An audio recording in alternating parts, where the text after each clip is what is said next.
Ashama harka fuunee kabajamtoota daawwattoota waliif TV amma dusaatti kana sinitti himna dusaatti kana kanasitti immoo dhibeenyaa shiramuuti. Hongee Itoophiyaatti mudateef deebii laachuuf doolaarri biiliyoona 2 ni barbaachisaa jedhame. Hongee Itoophiyaatti mudateef deebii laachuuf doolaarri biiliyoona 2 kan barbaachisu ta'uu dhaabbata mootummoota gamtoomaniitti biiroon qindeessaa dhimmoota namoomaa beeksise. Biirichi haala hongee Itoophiyaa mudate ilaalchisee gabaasa baaseen waqtii warra roobaa shan osoo hin roobiin hafuun isaa kibbaa fi baha Itoophiyaatti rakkoo hamaa qaqqabsiisuu eereera. Lammiileen miiliyoona 24 ol ta'an naannawaa hongee mudate keessa jiraachuus ibseera.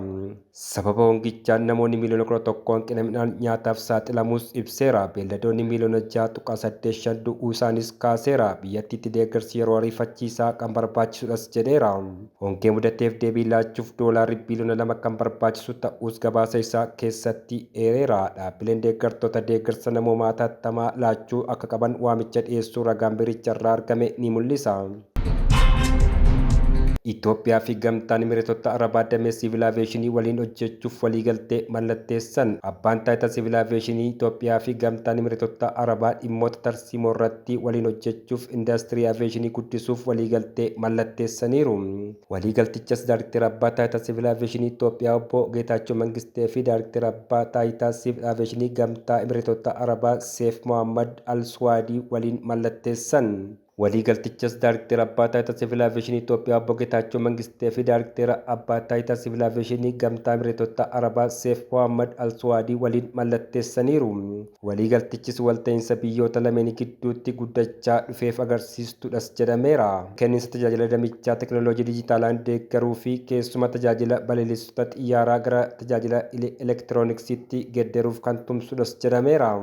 Dabalataanis ijaarsa dandeettii barnootaa fi leenjii kenniinsa eeyyama oopereeshinii fi sirna to'annoo teekinooloojii diroonii diriirsuuf kan gargaaru ta'uunis eerameera.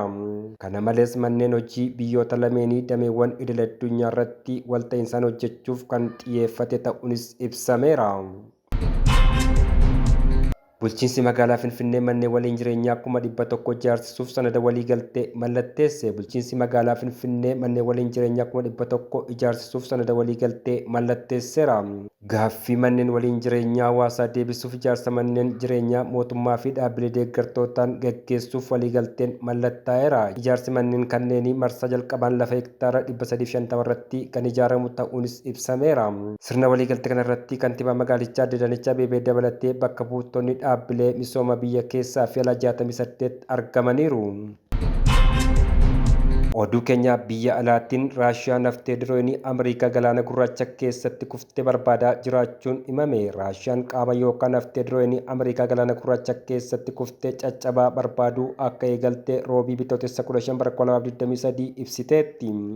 Dirooniin Ameerikaa beekamaa MQ-9 Reaper jedhamu gaafa qibxataa ture kan galaana gurraacha keessatti kufee caccabe. Ameerikaan akka jettutti dirooniin kun jeettii waraanaa Raashiyaa waliin erga walitti bu'ee gulantaa balali'uu hin dandeenye ga'een booda rukuttee akka kuffisteedha. Raashiyaan himannaa diroonii waliin walitti bu'uu jedhu kana hin fudhattu. Barreessaan mana maree nageenyaa Raashiyaa Niikoolaa Paatrusheef caccabaa diroonii kuftee kana argachuuf yaalaa akka jirantii fi biyyattiin ibsaniiru. Tarii argachuu dandeenya kan jedhu sirriitti beekuu baannus garuu yaaluu qabna jechuun dubbatan. Dirooniin kun galaana gurraacha keessatti argamuusaa kan mirkanaa'u yoo ta'e Ameerikaan kallattiidhaan waraanicha keessatti hirmaachuu ishee agarsiisaa jedhan qondaalli Raashiyaa kun. Qondaalli olaanaan Waashingiten Joon Kaarib gama isaaniin Ameerikaan dirooniitti barbaadaa jiraachuu ibsaniiru.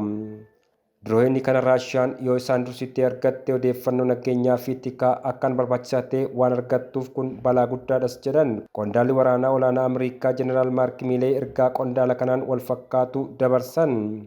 Garuu USA odeeffannoon akkaan murteessaa ta'e xiyyaara kana keessa akka hin jiraannee fi salphaatti akka hin argamneef dursitee tarkaanfii fudhattee qabdis jedhan. Gadi fageenyi galaanichaa hanga meetira 1,500 ta'uu kan kaasan qondaalli kun ammoo hojiin diroonii kana baasuu salphaa akka hin taane agarsiisaa jedhan. Tata bitootessa 14 bara 2023 atokaaroo xiyyaarota gidduutti daqiiqaawwan 30 hanga 40 gidduutti mudateen dura jeettiiwwan waraana Raashiyaa irra deddeebiin diroonii Ameerikaa kanarratti bobba'uun kuffisuu isaanii Ameerikaan himteetti. Magaalota Tarkii kirkira lafaan miidhaman lama keessatti lolaan lubbuu namoota 14 galaafachuun gabaafame. Kibba bahaa Tarkiitti magaalota lama ji'a darbee kirkira lafaan miidhamaa turan keessatti rooba cimaa roobeen booda lolaan dhufee lubbuu namoota 14 galaafatee namoonni hedduun achi buuteen isaanii dhabameera. Namoota balaa kanaan lubbuun isaanii darbe keessaa gariin isaanii namoota kirkira lafaa irraa lubbuun oolanii manneen kontineeraa keessa jiraachaa turan ni argamu. Daandii magaalaa Saalii Ulfaa irratti lolaan akka daandilee rukuteen konkolaattonni kukkufaniiru. Magaalaa kana keessatti namoonni 12 lubbuun isaanii darbeera. Adiyaman keessatti manni yeroo fi yookaan kontineera irraa qophaa'ee maatiin lama keessa jiraachaa ture lolaan miidheera. Dubartiin manicha keessa jiraachaa turte namoota lamaan magaalicha keessatti lubbuun isaanii darbe keessaa tokkodha. Namoonni hedduun biroo achi buuteen isaanii dhabamuunis gabaafameera. Dunkaanonni yeroof magaalattii keessatti tolfamanii turan keessaa namoonni akka ba'anis taasifameera. Balaan lolaa kun kan dhufe Gurraandhala jaarratti kirkira lafaa lubbuu namoota 48 galaafateen booda namoota hedduu ammoo mana jireenyaa malee daandii irratti hambisee torban 5 qofa boodadha. Dhaabbati lubbuu baraarsaa akka jedhetti sa'aatii 24 keessatti bulchiinsa Adiyaman keessatti bakka jiru tokkotti bokkaan miliimeetira 136 kan roobe yoo ta'u Saalii Ulfaa keessatti ammoo guyyaa lamaan darbaniif roobni waqtii eegee roobe miliimeetira 111 kan ta'udha. Bulchaan Saalii Ulfaa Saalee Hayimaan bulchiinsi isaanii lolaa akkan argee akka hin beekne himuun aangawoonni jiraattonni mana jireenyaa isaanii keessaa kutaalee lafa jalaa fi lafarra jiran keessaa akka ba'aniif gaafataniiru jedheera. Reeffi namoota 5 mana appaartimentii lafa jalaa keessaa kan argame yoo ta'u miidiyaaleen Tarkii namoonni kun lammiilee Siriyaa turan jechuun gabaasaniiru. Dabalataanis reeffi namoota daandii riqicha Abidee isa ijoo jalattis argamaniiru. Namoonni hedduun lolaa kanaan fudhataman kanneen konkolaataa isaanii waliin daandii irra utuu jiranii fi kanneen utuu namoota danqamanii jiran gargaaruuf yaalanis ofiin fudhatamanidha. Namoota achi buuteen isaanii dhabame keessaa 2 hojjettoota ittisa balaa abiddaa jiraattonni bishaan lola'aa jirurraa akka fagaataniif gaafachaa turan ta'uu bulchaan dubbataniiru. Dabalataanis hospitaalota tokko keessa lolaan seenuun dhukkubsattoonni 200 ta'an bakka biraatti geeffamaniiru. Roobni kun dhuma torban kanaatti ni hir'isa jedhamee eegama.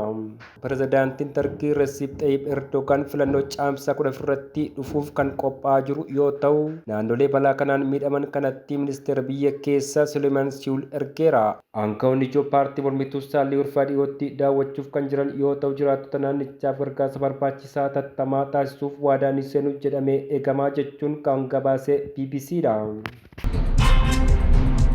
Egaan kabajamtoota daawwattoota keenyaa oduun tamsaasa kallattii guyyaarraaf qabanne isinii dhiyaanne kanan gammaa ture odicha isinitti himuun kan isin faana ture ani beenyaa shiramuutti turtii gaarii qabaadhaa isiniin jenna.